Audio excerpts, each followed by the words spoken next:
What's the number one reason residents stay or leave a property? Now, there's a couple ways to answer this question. Okay, a couple ways to answer this question. One would be, what's the number one reason statistically and just overall? Another one would be, what's the number one reason that's in a property manager's control? Yep. Right? And those might be two different answers.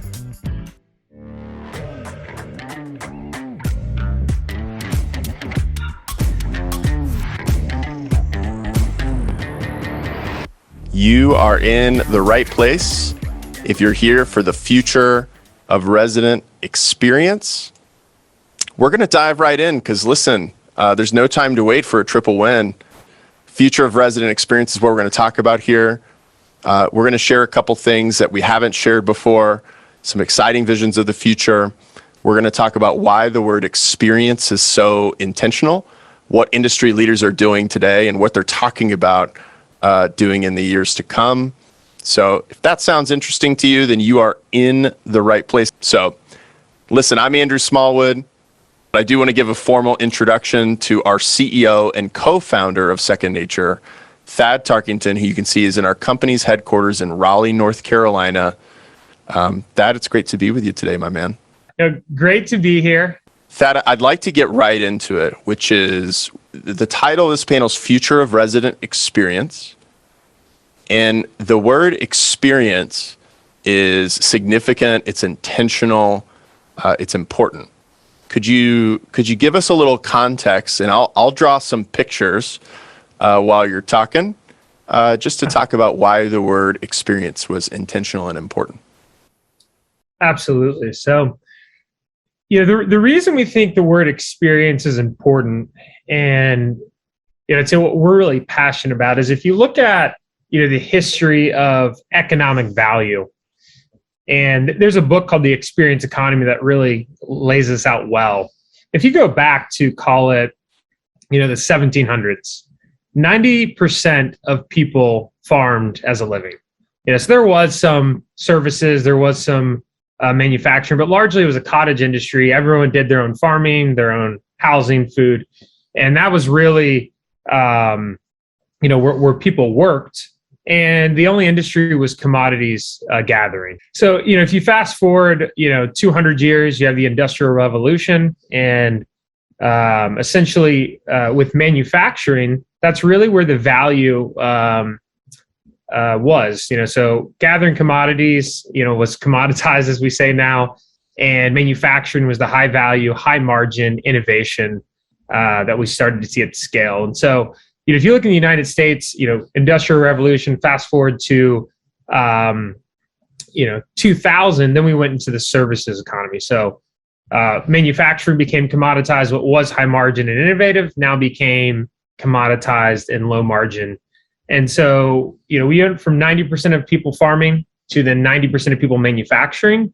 And if you look at the data today, 1.3% of people farm, 10% are in manufacturing, and the remaining 89% are in services. And so that's kind of where we're at today. Well, what's the future? And if you look at the future, it's really in creating amazing experiences. That's where the value is. That's where the margin is. And so simple examples are, if you look at a brewery, back in the day, they were functional to manufacture. Now they've turned them into experience centers where you pay a premium, to drink where they make the product. And so, how do we drive that really great experience? And so, if you look at, the future, if you follow that trend line, it would say, fast forward 50 to 100 years and 90% of people will be creating great experiences and paying for those experiences, and 10% or less will be in services. It's those which are high margin will become commoditized. And so, that's really why we think experiences is important. We believe it's the future. And, as we've wonderfully done, created efficiencies in manufacturing and housing and food supply, that's really where people want to spend their time. And so as we dig in, I'll give you guys one example. I'll just walk through how this has played out, and we'll talk about the experience of a birthday party over the years. And then we're going to ladder this back to, property management and resident experience. So if you look at the birthday experience, celebrated for a long time, A couple hundred years ago, it was, people got together and, maybe they made a cake, they celebrated, but they got together and spent some time. If you look at that first stage, though, let's say they were making a birthday cake. They were getting their own sugar, flour, eggs. They'd whip it up. Really, the only cost was their time. Fast forward to call it the 1900s, we started to introduce cake mix. And so cake mix was great. For $1, you now got all of that in one batch. It was consistent, good quality. And all I had to do was just throw it in, stir it up, easy to bake a cake, a lot more convenient. And so what you see is you went from commodities, which were effectively pennies, if you were to gather your own or purchase just those raw materials and make your own cake, to now you're paying $1. So that manufacturer is paying those few cents, applying some labor, and now you have the cake mixer selling for $1. Well, if you get more into the 80s, the 90s, people started saying, well, I'm so busy. I'm going to go to the store. I'm actually going to buy a cake. It's $15. So that person took the raw materials, the cake mix, they spent $1, some labor, and now sell it for 15. I'm going to buy some napkins, some candles, whatever. And fast forward to today, I'm sure a lot of you could align to this. How many people have said, you know what, I'm just going to outsource the whole thing. We're going to go to a place that throws a great experience, a Chuck E. Cheese, Dave & Buster's. We're going to spend a couple $100 and like the whole thing is a great experience. And so as you kind of look at that economic value, you've gone for something where, it was free to $1 to $15 to $200 for that birthday experience. And so that's what we're looking at, across different industries, where things are headed is, those raw materials, those manufacturing services will still exist. But where the high margin and the opportunity is going is in experiences. And so when we think about, really the future of the resident experience and the future of the property management industry, a lot of people, when we talk to them, they rightly say we're in the service business. We're in the service business. But if you really think about, well, where are things headed? How do we create great experiences? And why is creating great experiences good for the industry? It builds the industry up. People want to be part of it. And ultimately, from a business standpoint, it gives you other monetization opportunities. So imagine yourself being the cake manufacturer. Think about IBM back in the day, who then went into services, and kind of followed that value chain. Now I'm providing the property management service. Well, if I move into the experience and I'm focused on creating an amazing experience, what type of monetization can you gain from whether it's residents, whether it's your investors? And so that's really why we believe from a business standpoint that the experience matters so much. So, so I think we can go ahead and jump into now, what that resident experience looks like, unless you want to add anything to that, Andrew. Hey, I'll just ask in the chat, is this good stuff? Is that an illuminating framework, to just think about, wow, it used to be 89% here, now it's 89% here, 10% here, and just how that's shifted over time. And it allows you to see a little bit of what's next. And if you know what's going to happen, then you know what to do, right? If you know what's going to happen, then you know what to do. So I love what you said there, Thad, about what we're hearing from industry leaders today is that correctly they've said they're in the service business, but now they're saying we're in the experience business. And they're thinking about, how do we create experiences so good for residents that they don't want to leave? How do we create experiences for investors that they don't want to sell? They want to hold. They want to buy more, right? How do we create experiences for our team so that talent wants to be in this business, wants to grow in this business, wants to give their best, right, to this business? Those are the kind of questions that are guiding industry leaders today. Now, I think what makes sense next is we've covered why experience matters, why we use that word, why we use that terminology, what's the point of view there. And I want to talk next, Thad, and hear your thoughts on making professional property management differentiated through delivering the number one resident experience, investor experience, right? Team experience. And so specifically resident experience, since that's the breakout that we're in, can you talk a little bit about making resident experience your competitive advantage as a property manager? Yeah. Yeah. So when, something you said, Andrew, that, we think a lot about, and I'd say we're very passionate about is, how do we create a rental or resident experience so good, that everyone wants to be involved and really drive a wedge between the accidental landlord and the professional landlord.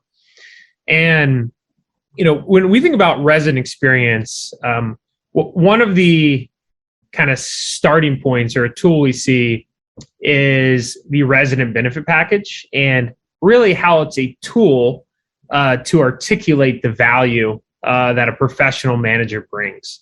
And so one thing I want to start with is, when we talk to folks about resident experience, professional managers already do so much that create a great resident experience versus if you were to, find something off Craigslist. And so an example I'll give, how many folks, if you think about it, the fact that you use vetted vendors or you enforce your lease, a lot of you, you've had that resident who got upset, got angry. You might think, oh, this is not creating a good resident experience. But I'm sure all of you, and I'll say this for myself, if I was renting a property, I want a good lease. I want an enforceable lease. I want someone who's going to follow the rules and kind of stand up for the right thing. And so, ultimately we look at just the fact you have vetted vendors, that you have a lease, basic things like you have online payment portals. These all create a great resident experience. If you go over to, call it Craigslist, Facebook Marketplace now, and you just find a property, maybe it's a dentist who has moved and wants to rent out their old home. It's an investment property. You might be stuck on a 2-week delay between trying to get up with someone. They might send out their cousin Vinny to try and help you out with the HVAC when it breaks. And we've all had that, heard that. A lot of us probably have experienced that, and it's not a great experience. And so we kind of look at, for the professional industry, what are the things they already intuitively do that create a great resident experience? And then we see, the resident benefit package is really, that's the tool to articulate this value. And so when you're looking at, what are those things that I do are valuable? Again, a lot of folks already have 4, 5, 6, 7 things that they're doing that create a great experience. But how often are we going to residents? How often are we going to investors in our team and actually, making the point to share, hey, we do this and it's valuable to you and here's why. And so that's one thing we believe is really important is, articulating that message, framing it in the why, and that people will really appreciate it and will see that value. And as you think through a resident benefit package, many services that, we offer, our friends and partners offer that go into them, everything from, filter delivery, which, the resident experience there, they're saving energy. The property owner and the investor, they're reducing their maintenance expense. And then for the team, they're getting that benefit of, less interaction. So you can kind of go down the list from resident rewards. If you rent from someone on Facebook Marketplace, are you going to earn rewards every time you pay rent? Are you going to be able to have good interaction, with your property manager? And so, things like that we think are big. One item, credit building, that I really think, just to go a little deeper on this and some of the impact. If you think about, credit for a resident, I'm going to share some numbers real quick. But, for a home that is $300,000, if you have a credit score between 620 and 650, so a credit score between 620 and 650, and the home is $300,000, over the life of that loan, you will pay approximately $70,000 more in interest. That's $70,000 more in interest than if your credit score was over 740. And so, when you look at these numbers, these are big numbers. They're meaningful, they're impactful. And so, a simple thing like, helping the resident build their credit is huge. And so, doing something like credit building where, effectively you're opening up the a loan with each of the credit bureaus. And then, for a lot of folks, they may not have a lot of credit card history. They may not have a lot of payments or a lot of loans. This now is typically their biggest payment is now on a loan that they're now paying down and building credit. And, there's been various studies, there's a tons of companies that provide this kind of service. And, so we're seeing things like Goldman Sachs did a study anywhere from, over 40 points improvement, which, 40 points from the 600s would actually be probably around a 30K savings. And so you're talking about saving somebody $30,000 just by simply reporting something out that they're already doing. And when we look back to that resident experience, this is amazing, but articulating that value to them and showing that is a big piece of that puzzle, so that they feel the love, they feel the benefit and the reward, and kind of understand that value. And by the way, back to I know this is the resident experience, but as we think about that triple win, it incentivizes on-time rent payments, which is a win for you, the owner, and so that can be very impactful. And so anyway, that's as we kind of look at, the resident experience today, that's what we really see as a tool saying, all right, as a professional manager, how can I take all the value I'm adding and start to create these vehicles where I can say, hey, I have expansion opportunity now to continue to say, here's the things that I'm doing to differentiate. Here's what's giving the professional manager a competitive advantage. And by the way, that moat builds. Imagine having in the future 30 different services. Imagine being the Chuck E. Cheese now. I'm selling the cake. I'm also selling the candles, the napkins, the ball pen that, I'm selling the t-shirts, right? And so as the property manager, what are all these amazing things that you can offer that create a great resident experience? They attract residents. Investors want to be part of that because they want to be competitive. And by the way, on the back end, not only are you creating a better experience, but you're growing your business.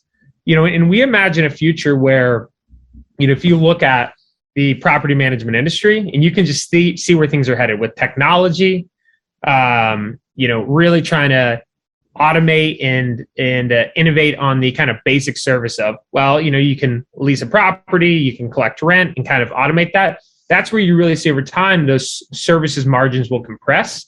And that's where we see it as key to move into the experience economy and kind of grow those margins. So I'll pause there, Andrew. I don't know if any comments or anything you want to add to that. Listen, we'd love comments, reactions, questions from the audience here. We'll come back to those in a minute. I just want to point something out about what you covered here, which is that the mission that property management leaders are on is saying we don't want a skinny line between a professional property manager and the sales agents when the sales market cools down and they decide they want to get into property management, right? The self-manager, right? The people who are dedicated to creating excellent experiences and driving a wider gap, right, between the professional and these folks. And I want to say this respectfully, but there are companies out there who are trying to empower sales agents, accidental self-managers to collect rent, to find a tenant, to coordinate maintenance. Trying to do is they're trying to close this gap, right? They're trying to help these people be more professional, right? And what we want to do is put a frickin' Grand Canyon between the professional property manager and the kind of experiences they can create. And that's what a resident benefits package is, really all about.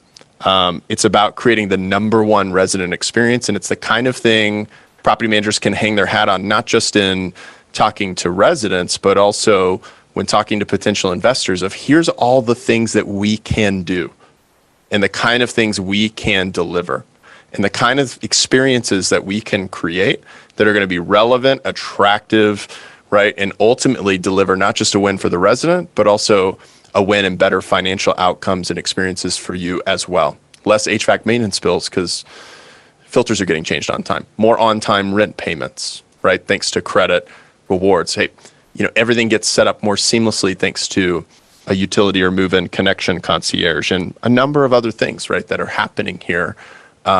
Better articulating this more clearly so that it's night and day between a professional and a self-manager. So I love how you laid that out. Hopefully people appreciate the drawings while you're talking. If that's fun, we'd love to see that in the chat if you're appreciating that. And what we'd like to go to next is, listen, people are here for the future of resident experience. And listen, we're not asking you as CEO of Second Nature to commit to a specific date, a specific service, exactly how it'll work. But come on, man, like let's talk about some of the exciting things that we see in the years ahead, and share that with this group.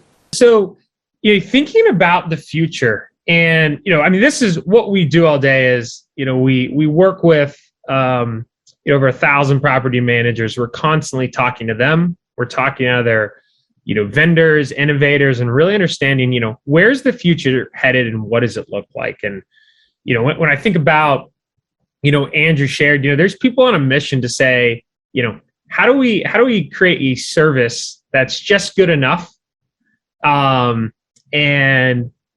our question is, how do we create an experience that's so great, it overcomes that? And so when we think through some future products, something, we're starting to hear a lot about is, all right, if I've got a resident, they're moving into a new, let's say they're moving into town for the first time, start mapping out, like, what are all the interactions that they're going to have in that home? And, some of the easy ones they've got to move in, they've got movers, a lot of folks may want some cleaning and a lawn service, but even things around like, restaurants. And so I'm sure some of you have stayed at maybe like an Airbnb or a short term. And I know some of you, even on this call, do this kind of thing of like, is there like a neighborhood welcome package?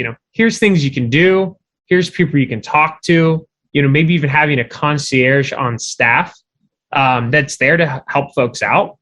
And, the question becomes, all right, none of these things, are free, but what kind of value can you drive, and what are people willing to pay for? And so, as we think about, the resident experience too, resident empowerment is a big trend, that we're seeing of, and COVID really kicked this off. How many folks were doing, self-showings and self-inspection quite a bit during COVID? That really drove almost everybody to try it out. And what people find is like some of the things that we were fearful about, or some of the things that go wrong, they did, right? Things are going to go wrong, but largely, highly effective. And so as you start to think through, what things can we empower residents to do, like doing their own inspections for their home? And what I really like about, just talking about maybe an inspection or other activities, getting them to change their filters, whatever it may be, is, it's often a better experience for everybody. It's lower cost and lower friction for the property manager. It's more convenient for the resident, and something simple like inspections, the idea that a resident can do their own inspection, whether it be once or twice a year, it gets the data and the information of the property manager. It makes the investor feel comfortable, but then for the resident, it's actually good for them. It helps keep them accountable on their security deposit. And so we're really starting to see a lot of, innovation and things around there. Another area that, we hear about all the time is when you think about, home warranties. Just curious, how does that make people feel? Hang on, Thad. Hang on. That's a 4-letter word in a room like this. Home warranty. I mean, we got to get some purple soap for our mouths if we're going to say home warranties too many times. All right. Yeah, I saw some of these actions, some thumbs down. And the way we look at this, hate them so much. Yes, they're and from talking to a lot of folks, it's one of those things like, people show up and they go, oh, I already have one. I bought the house with one. I don't want to worry about this. And I think thinking through, I love that session with Chris Voss earlier. What is the what? What do people want out of that, right? And so I think, the questions we're looking at is, all right, over time, between collaborating with maintenance, and vendors, with collaborating with investors, is there experience around home warranties and home maintenance where there is an opportunity to better monetize, create a better experience, right? And so, I think that's an area where there's naturally a level of demand.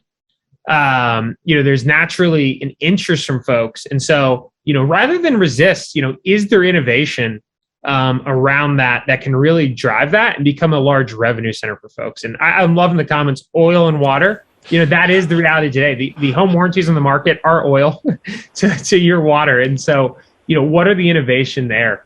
And, some other ideas too that, we're seeing is, there's something nice about renting, right? You don't have to worry about a thing. Something breaks, you pick up the phone, today you pick up the phone, go on the app, pick up the number. And so, as you really start to dial in that experience and you create this amazing kind of living experience, is that something you could actually take and market to individual homeowners? Someone may buy and own their home, but would they want your management services of, yeah, I do want that really good resident experience. I do want my maintenance handled, right? And is that a further monetization opportunity? So, as we really start to think through, the future of the resident experience, some of it, it wouldn't make sense if you talked to a cake manufacturer in 1880 or 1920 and said, do you want to sell some napkins to some snotty kid? They'd say, what are you talking about, right? But if you follow that economic progression of value, you may find yourself in business opportunities or industries, that don't even exist today. And so that's kind of some of the things we're thinking about, when we talk to folks and we're hearing is, how do we find some of these kind of nagging problems, innovate and turn them into solutions? And if you kind of follow the road long enough, what are some opportunities that open up, that may not even be on the table today? So. Thad, I love what you covered there. Yeah, it's like home warranties. They're not built for rental property management, right? It's built for something else. There's not many people who would say, I love my home warranty company, yet such a percentage of owners are attracted to that. And so it's understanding what's that motivation underneath it and what's a whole different way we can eliminate the pains of sitting on hold for 3 hours, right? Trying to process a claim that doesn't work. Like, we already have the vendor network, right? As a professional property manager, we already have these things figured out, how to do this. You've got a process that works, and trying to fit into someone else's process, it's a broken, terrible experience, right? And so that leaves some big opportunities for what property managers might be able to do down the road. I love what you said about property management for homeowners, right? And you just think about being able to scale parts of your business and competencies and great process that you've built, offering it to a different vertical, different customer. We see so much now, property managers moving into adjacent businesses, right? And as opposed to just a property management trade, right? They're looking at adjacent categories to property management, like HOA, like in-housing a maintenance operation, like brokerage services, right? And I would say RBP and resident experience, these home services, right, is an additional revenue and income stream, right, that's layering on. And I think property managers have recognized, a management fee alone and a tenant placement fee alone, an application fee alone, right, is not going to build the exciting business, right, of tomorrow to be in. And looking for these kind of opportunities to create great experiences, people might find themselves, with a diversified business, a stronger business, a more differentiated business. That again, it's going to be hard for somebody on their own to duplicate who's not committed to being excellent in this space. And so, Thad, with a couple minutes left, is there any parting words, or there was maybe a question in the chat you wanted to address? Any final thoughts? Yeah, it sounds like we won't have time for questions, but Laura, I believe it asked the resident rewards, how they earned, how they tracked. And so the short answer to that, Laura, essentially every time they pay rent, that's tracked right out of, the property management system. And then over time, those rewards accrue.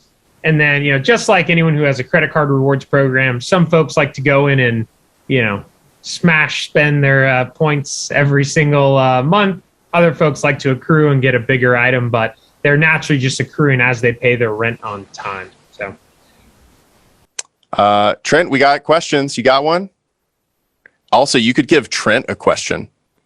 How about that? We could mix it up. What's the number one reason residents stay or leave a property? Now, there's a couple ways to answer this question. Okay, a couple ways to answer this question. One would be, what's the number one reason statistically and just overall? Another one would be, what's the number one reason that's in a property manager's control? Yep. Right? And those might be two different answers. And I believe that Michael McCreary's answer is correct for the latter, which would be negative maintenance experiences is one of the biggest drivers of one-star reviews. It's one of the biggest drivers of people moving out. And what's interesting is sometimes it's a resident thinking, if I leave this house, if I leave this lease, if I leave this property manager, then my problems will disappear. And yet what caused the maintenance issue is something like not changing the air filter on time, right? And unfortunately, that behavior follows them. And so the problem follows them, the experience follows them, right, et cetera. And so what we're seeing property managers do is say, rather than being reactive, and property managers need to know how to react well. They need to know how to respond well. Everyone needs a great maintenance communication process, coordination process, great vendors, everything all through. So that is critically important no matter how much is prevented. But if property managers can get upstream and start to proactively prevent these kind of issues, right, through a filter delivery program, one of the cool things on the slate for the future is sending drain cleaner, right? Imagine like a pixie stick that people just flush down a toilet or wash down a sink in like 2 seconds, and it's that easy, and it shows up when it's time to do it. Imagine eliminating 30% of your plumbing calls the way that property managers have eliminated 38% of HVAC issues. That would be a triple win, right? Better experience for residents, better for investors, and better for property managers to focus on the things that can't be prevented. And we've heard Evan Howard's on this call. One of his customers, Kyle Hendricks, saw their renewal percentage go up 2% after implementing a resident benefits package. And it's not because they implemented a resident benefits package. It's because of what's in the package that's going to work, that's shifting people's experience and creating something different, right? That's what's creating a different result.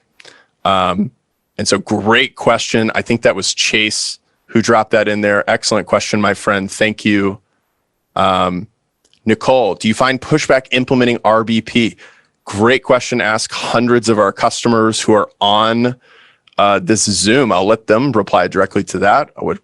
What we see is it's negligible. I won't say 0 100% of the time, 365 days a year, but it's negligible. It's always usually inflated in anticipation how much it'll be.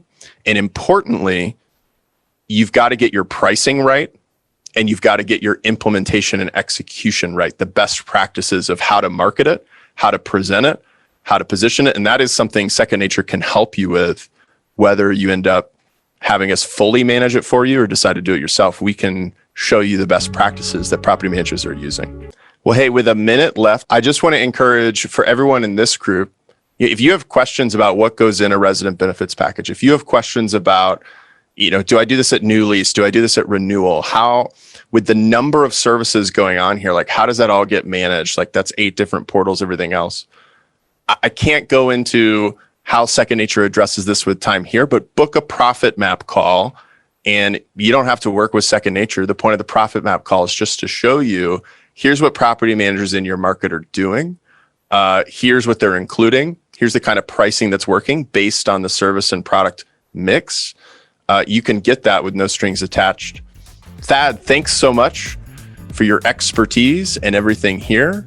That's all for this episode of The Triple Win. Thanks go out to Carol Housel and Jeff Tucker for everything they do to put these episodes together. And we want to remind everyone that you can find more resources, upcoming events, a link to our private Facebook group where the conversation continues in between these episodes with other professional property managers. All of that you can find at rbp.secondnature.com. Again, that's rbp.secondnature.com. PMLX.com. And until next time, keep transforming what it means to be in professional property management by finding and applying your next triple win. We want it to be true that every time we see you, we see a better version of you and your business. With that, cheers.